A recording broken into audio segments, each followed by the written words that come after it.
Hello student, मैं मुन्ना कुमार और आपका चैनल क्लास स्टडी पे मैं फिर से उपस्थित हो गया हूँ। आज मैं रिएक्शन के प्रकार लेकर आया हूँ जो पॉलिटेक्निक में काफी ज्यादा इंपॉर्टेंट होता है और पॉलिटेक्निक के ही पॉइंट ऑफ व्यू से इंपॉर्टेंट टॉपिक बनाया गया है जिसपे जितना भी रिएक्शन हो सके, जितना भी रिएक्शन के प्रकार हो सके उस सारे को यहाँ पे क्लियर किया जाएगा। तो रिएक्शन के प्रकार भी देखना है आपको और सारे रिएक्शन भी देखना है और यहाँ से ही आपको एग्जाम में पूछे जाएंगे। ठीक है, ये टॉपिक एग्जाम के पॉइंट ऑफ व्यू से काफी इंपॉर्टेंट है। ठीक है, और जितने भी रिएक्शन होते हैं उसके नाम शब्द के साथ आपको सारे इसके 2-3 वीडियो बनेंगे और उसमें सारे क्लियर हो जाएंगे बाबू। तो जुड़े रहिए हमसे और अपने रिएक्शन को मजबूत करिए और अपने रिएक्शन को मजबूत करने के लिए हमारे चैनल को सब्सक्राइब करके बेल आइकन दबा दीजिए बाबू, ताकि हमारा हर नोटिफिकेशन सबसे पहले आपको पहुंचे। और आपकी जरूरी बात बता दूं कि पॉलिटेक्निक के जो क्लासेज हैं वो शुरू हो चुके हैं और बहुत ही मजे आ रहे हैं क्लास में। और लाइव स्ट्रीम आज मैं पहली बार किया हूं तो बड़ी मजा आ रहा था लाइव स्ट्रीम में। ठीक है, और आप लोग भी अब जुड़िए लाइव स्ट्रीम में ताकि आप उसके और मजा आप ले सके क्लास का। क्लास में होता है बाबू, क्लास का मजा लीजिए। क्लास में आप घर बैठे आप क्लास का मजा ले सकते हैं, जहां भी हैं जैसे भी हैं आप क्लास का मजा ले सकते हैं, क्योंकि अब मजा जो आ रहा है वो काफी मजा आएगा आपको। क्लास का मजा घर पे बैठे में मिल सकता है। लाइव क्लास जुड़ जाइए शाम 5:30 बजे। फिजिक्स का लाइव क्लास मस्त चल रहा है, अभी न्यूमेरिकल आज खत्म किए हैं। कल आपको ध्वनि का चैप्टर ध्वनि का क्लास मिल जाएगा लाइव में, तो जुड़िए 5:30 बजे, मजा आ जाएगा बाबू आपको। और चलिए शुरू करते हैं इस वीडियो को। तो शुरू करने से पहले एक बार और आपसे रिक्वेस्ट है कि चैनल को सब्सक्राइब करके बेल आइकन दबा दीजिए बाबू, ताकि मेरा नोटिफिकेशन सबसे पहले आपको पहुंचे। चलिए, और आप हमारे लिए काफी प्रिय हैं बाबू, जो आप मुझसे जुड़े हैं और आप मेरे वो आदमी हैं जिसमें हमेशा जुड़ना चाहता हूं। इसलिए आप लोग प्लीज करके जुड़ जाइए और सारे लोग अपने दोस्तों को जोड़िए, ताकि वो भी अपने पॉलिटेक्निक और गवर्नमेंट कॉलेज में जाने का सपना पूरा कर सके। देखिए बाबू, गवर्नमेंट कॉलेज का मजा ही कुछ और है। आप एक शेर की तरह जीते हो वहां पे और अपनी पढ़ाई को शेर की तरह टकरा करते हो गवर्नमेंट कॉलेज में। ठीक है, तो गवर्नमेंट कॉलेज जाना बहुत ही जरूरी होता है। चलिए सवाल को शुरू करते हैं। यहाँ पर लिखा है टाइप ऑफ रिएक्शंस, अभिक्रिया के प्रकार। ठीक है, टाइप्स ऑफ रिएक्शंस, अभिक्रिया के प्रकार। यहाँ अभिक्रिया है संयोजन अभिक्रिया। पहला अभिक्रिया है संयोजन अभिक्रिया। इसके पूरे डिटेल्स पढ़ेंगे बाबू, थोड़ा कम बेस नहीं, पूरा का पूरा ऑपरेशन चलेगा यहाँ पे, पूरा का पूरा ऑपरेशन है। ऑपरेशन वो नहीं जो पेट में अपने सुनते, ऑपरेशन सब्जेक्ट के भी किया जाता है, हर चीज का ऑपरेशन किया जाता है बाबू। ठीक है, जिसके डिटेल्स में बताया जाता है वही ऑपरेशन कहलाता है। ठीक है, तो अभिक्रिया, संयोजन अभिक्रिया वह अभिक्रिया जिसमें 2 या 2 से अधिक पदार्थ, वह अभिक्रिया जिसमें 2 या 2 से अधिक पदार्थ तत्व या यौगिक हो सकते हैं। ठीक है, तत्व या यौगिक। तो वह अभिक्रिया जिसमें 2 या 2 से अधिक पदार्थ तत्व या यौगिक सहयोग करके एक नया पदार्थ का निर्माण करता है, उसे हम संयोजन अभिक्रिया कहते हैं, जिसका गुण मूल पदार्थ से भिन्न होता है। अब बात सुनने की, यह संयोजन अभिक्रिया क्या है।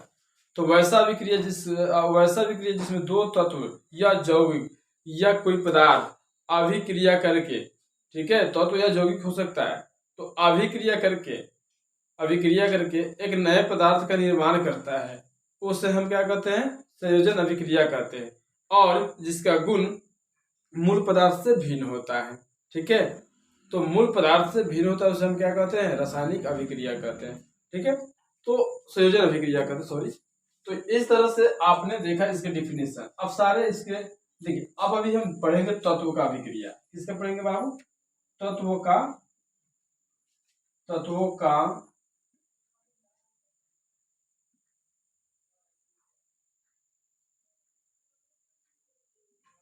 अभिक्रिया। एक में देखिए बाबू, तो C+O2, अगर हम कार्बन का अभिक्रिया वायुमंडल के सापेक्ष में कराते हैं, कार्बन का अभिक्रिया वायुमंडल के सापेक्ष में कराते हैं तो क्या बनेगा, सॉरी ऑक्सीजन, कार्बन का अभिक्रिया ऑक्सीजन के सापेक्ष में कराते हैं तो CO2 बनेगा, कार्बन डाइऑक्साइड। क्या बनेगा, कार्बन डाइऑक्साइड। ठीक है, कार्बन का अभिक्रिया ऑक्सीजन के सापेक्ष में कराते हैं तो क्या बनता है, कार्बन डाइऑक्साइड। ठीक है,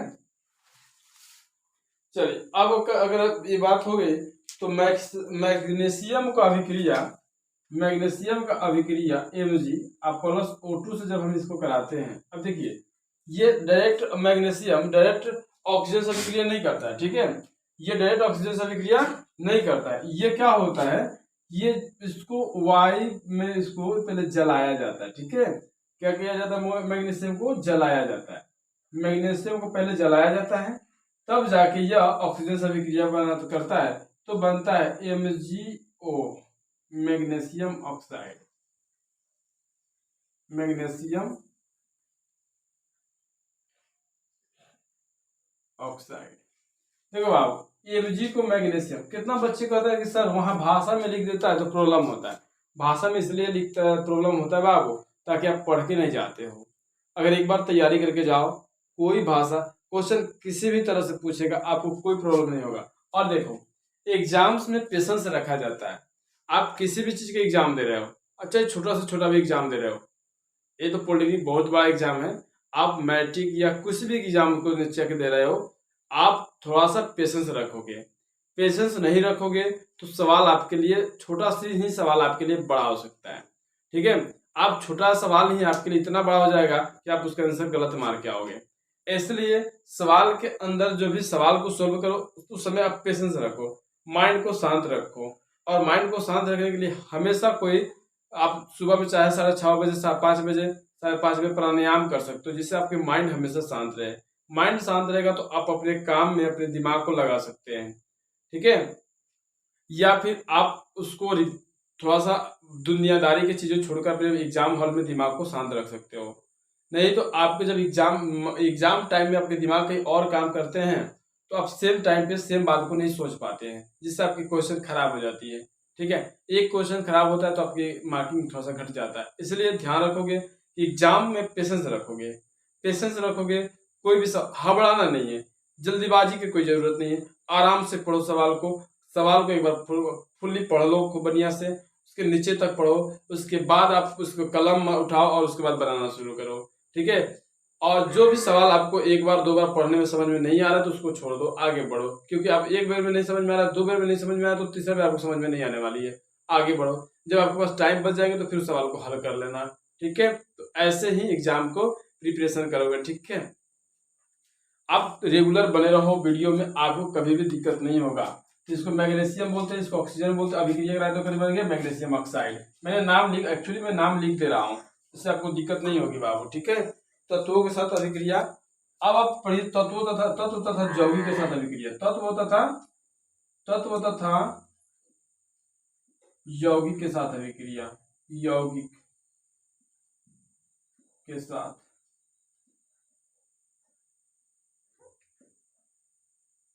ठीक है। अब तत्व या यौगिक के साथ आप पढ़िए, ठीक है। तो देखिए, अगर आप तत्व और यौगिक, जैसे आप देखिए बाबू, ये CO क्या हो गया, यौगिक हो गया, और यहाँ पे तत्व हो गया ऑक्सीजन, ये अभिक्रिया करेगा। ये बाबू यौगिक है, कार्बन मोनोऑक्साइड, कार्बन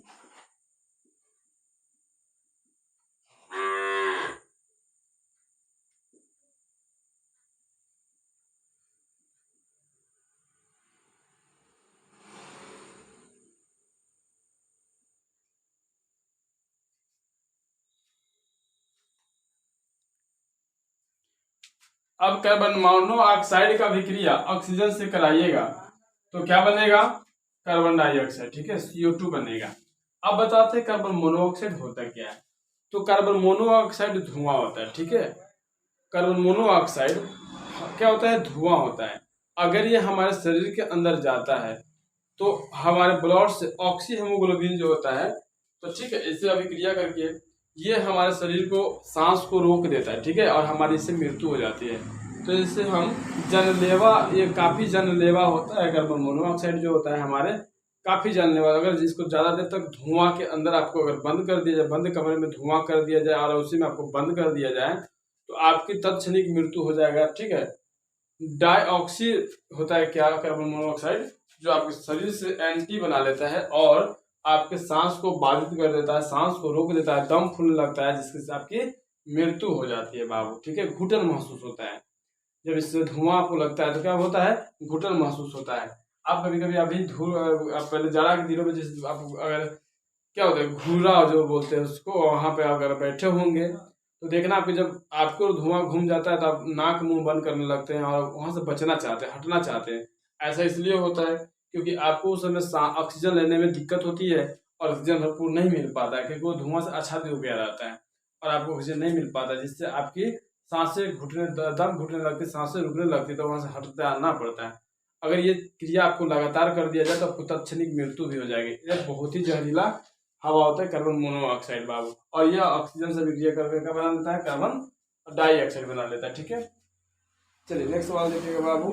अगर ये चीजें होगा तो देखिए, अब अगर SO2 है यहाँ पे, सल्फर डाइऑक्साइड, और ये ऑक्सीजन से विक्रिया करता है तो क्या बन जाएगा, SO3 sulphur trioxide, sulphur trioxide बन जाएगा बाबू। ठीक है, sulphur trioxide, clear, sulphur trioxide बन जाएगा बाबू। ठीक है, अब देखिए 2 या 2 से अधिक यौगिक, अभी देखिए सभी आप पढ़ा किसके अंतर्गत रहे, संयोजन अभिक्रिया के। संयोजन अभिक्रिया का मतलब ही आपको मैं बताया कि वो आपस में जुड़ना जानता है। संयोजन का अभिक्रिया का मतलब ही आपको समझा दिया कि वो आपस में क्या होता है, जुड़ना चाहता है, वो जुड़ के अभिक्रिया करता है। ठीक है, क्या करता है, जुड़ के अभिक्रिया करता है। ये इसको हम क्या बोलते हैं, संयोजन अभिक्रिया बोलते हैं। अब जैसे देखिएगा, अब यहाँ पे मैं लेता हूं CaOH प्लस H2O।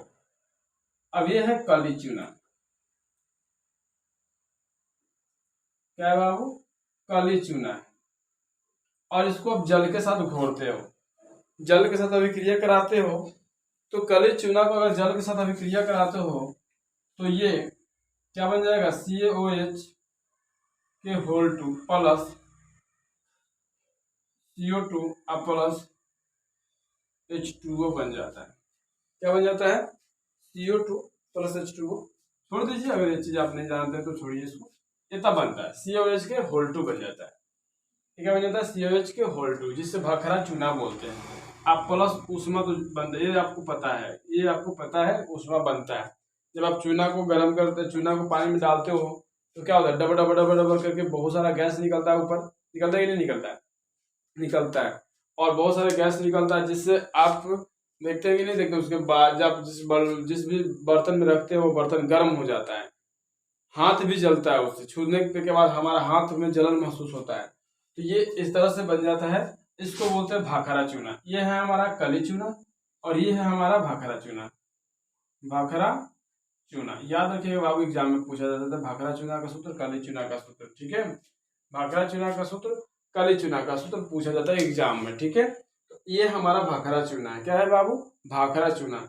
अब इससे हम क्या करते हैं, कमरे का सफेदी कर देते हैं। क्या करते हैं, कमरे का सफेदी करते हैं, कमरे का सफेदी करते हैं, तो ये हमारा CO2 से अभिक्रिया कर लेता है। ठीक है, किससे अभिक्रिया कर लेता है, CO2 से अभिक्रिया कर लेता है।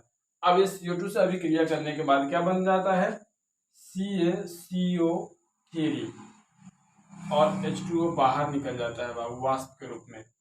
ठीक है, अब देखिए इससे हम भाखरा चूना से अपने घर को सफेदी करते हैं, घर को सफेदी करते हैं। हम जब कमरे की दीवार को जब सफेदी करते हैं किससे, भाखरा चूना से, तो वह कार्बन डाइऑक्साइड से अभिक्रिया करके, वायुमंडल में क्या होता है, कार्बन डाइऑक्साइड रहता है, तो कार्बन डाइऑक्साइड से अभिक्रिया करके CaCO3 कैल्शियम कार्बोनेट बना लेता है, और कैल्शियम का जल वाष्प में चला जाता है। क्या हो जाता है बाबू, जल वाष्प में चला जाता है। जब जल वाष्प में चला जाता है तो ये हमारा कथी बन गया बाबू, संगमरमर, संगमरमर,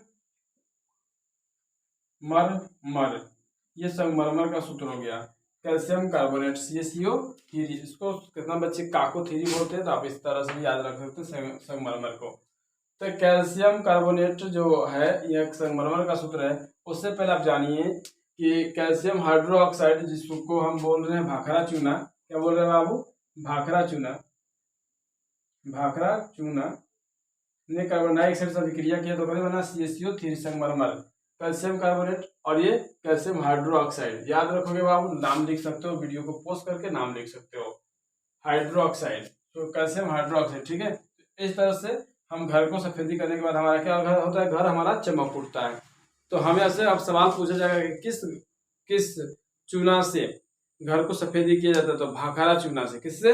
भाखरा चूना से सफेदी किया जाता है। एक्चुअली काले चूना को हम पानी में रखते तब जाके भाखरा चूना का निर्माण होता है, और इसी से पोता जाता है तब जाके हमें कहते बनता है कैल्शियम कार्बोनेट CaCO3। नेक्स्ट सवाल देखिएगा बाबू।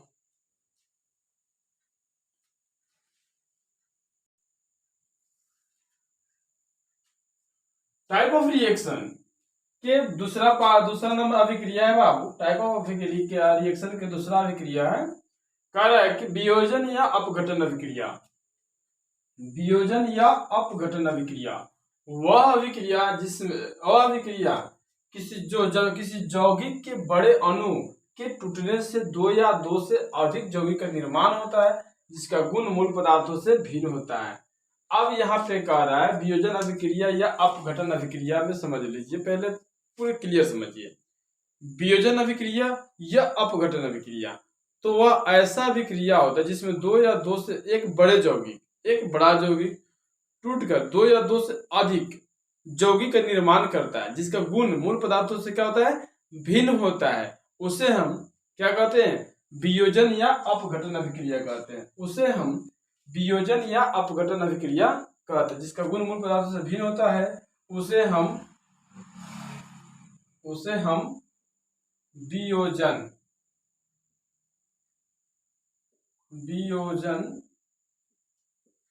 या अपघटन अभिक्रिया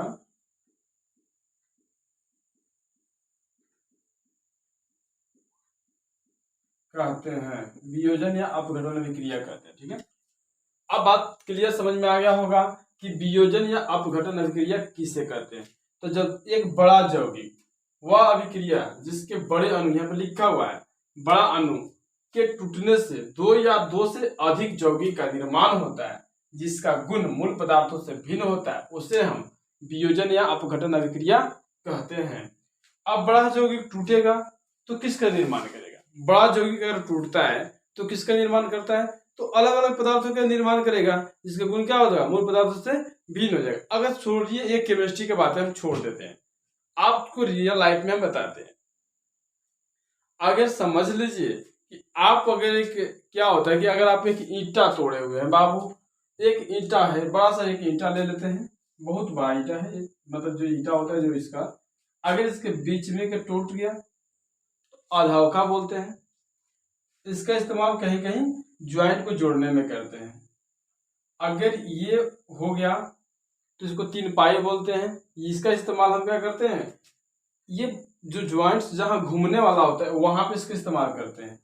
एक होता है, एक छोटा छोटा पार्ट्स बढ़ जाता है ऐसे, ये ईंटा का छोटा छोटा पार्ट्स बढ़ गया, इसको हम डेली बोलते हैं। ये गैप्स को भरने में इस्तेमाल करते हैं कि नहीं करते? तो देखिए, नाम बदल जा रहा है, काम बदल जा रहा है। जैसे इसको तोड़ा जा रहा है, नाम बदल जा रहा है, काम बदल जा रहा है। काम बदल जा रहा है कि नहीं? ये क्या कर रहा है, इस तरह से आपकी इसी तरह से हमारा यौगिक से करता है हमारे। जैसे देखिए, आप सुनिए, अगर आप एक चीज, कोई भी बड़े से चीजें आप ले रखे हो और वो आपके खराब हो जाते हैं तो उसको किसी और चीज में इस्तेमाल कर लेते हैं ना। जैसे आप मान लीजिए आप कपड़ा कर दे, और आपने कपड़ा, ये मान लीजिए कपड़ा है, ये कपड़ा पुरान हो गया, पहनने लायक नहीं रहा, तो इसको हम क्या चीज में इस्तेमाल करते हैं, पोछने में इस्तेमाल कर देते हैं।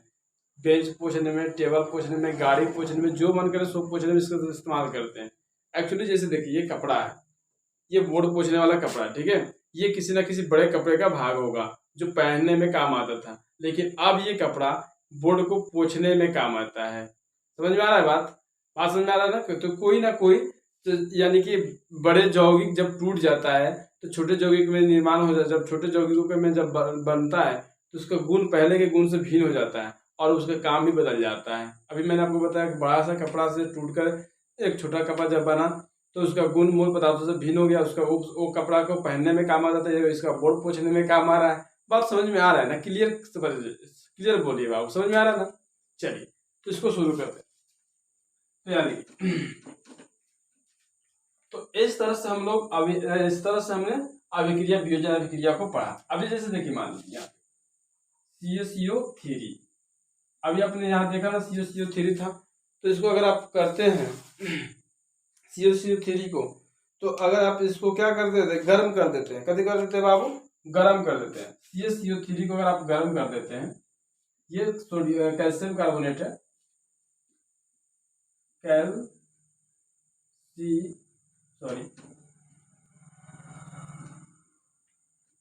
कैल्शियम कार्बोनेट को अगर गर्म करते हैं तो ये टूट जाता है, CaO + CO2, ठीक है, CaCO2 में ये टूट जाता है, ठीक है, और कार्बन डाइऑक्साइड बाहर निकल जाता है। क्या हो जाता है बाबू, बाहर निकल जाता है। तो CaCO3 को अगर गर्म करते हैं तो CaCO + CO2, तो ये हमारा संगमरमर का सूत्र था, क्या था, संगमरमर का सूत्र था, संगमरमर का सूत्र था। ये हमारा कली चूना था, कली चूना, और इसको कैल्शियम ऑक्साइड कहते हैं, कैल्शियम ऑक्साइड कहते हैं। क्या कहते हैं, कैल्शियम ऑक्साइड कहते हैं। देखिए बड़ा अणु है ये, क्या संगमरमर है, चमकदार है, लेकिन ये टूट गया तो पानी के साथ मिलाकर फिर पोतने में काम आएगा ये, ठीक है। अब इसका इस्तेमाल होता कहाँ है, तो इसका इस्तेमाल कैल्शियम ऑक्साइड का निर्माण सीमेंट उद्योग में ज्यादा इस्तेमाल किया जाता है। कैल्शियम ऑक्साइड का निर्माण सीमेंट उद्योग में किया जाता है, ठीक है। सीमेंट उद्योग में कली चूना, इसको कली चूना भी तो कहा जाता है, सीमेंट उद्योग में सबसे ज्यादा इसी का इस्तेमाल किया जाता है, ठीक है। कैल्शियम ऑक्साइड का कली चूना का इस्तेमाल सीमेंट उद्योग में किया जाता है। एक और देख लीजिए बाबू अभिक्रिया, एक और अभिक्रिया देख लीजिए,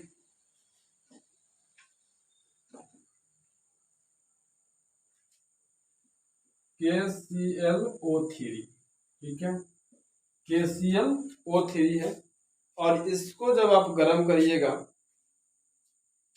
जब आप इसको भी गर्म करना है बाप, इसको भी क्या करना है, गर्म करना है। जब आप इसको भी गर्म करिएगा तो ये टूट जाएगा और KCl + O2 बन जाएगा, पोटेशियम। यहाँ देख, अब एक पोटेशियम क्लोराइड है और यहाँ ऑक्सीजन बाहर आ गया, और यहाँ पे कैल्शियम पोटेशियम क्लोराइड था, पोटेशियम क्लोरेट था बाबू, ये पोटेशियम क्लोरेट है। अब ये टूटकर क्या बन गया, पोटेशियम क्लोराइड + ऑक्सीजन बन गया। अब सुनिए, ये इतनी इंपॉर्टेंट है कि हर साल एग्जाम में पूछा जाता है। इसको पोटेशियम क्लोरेट कहते हैं, पोटासियम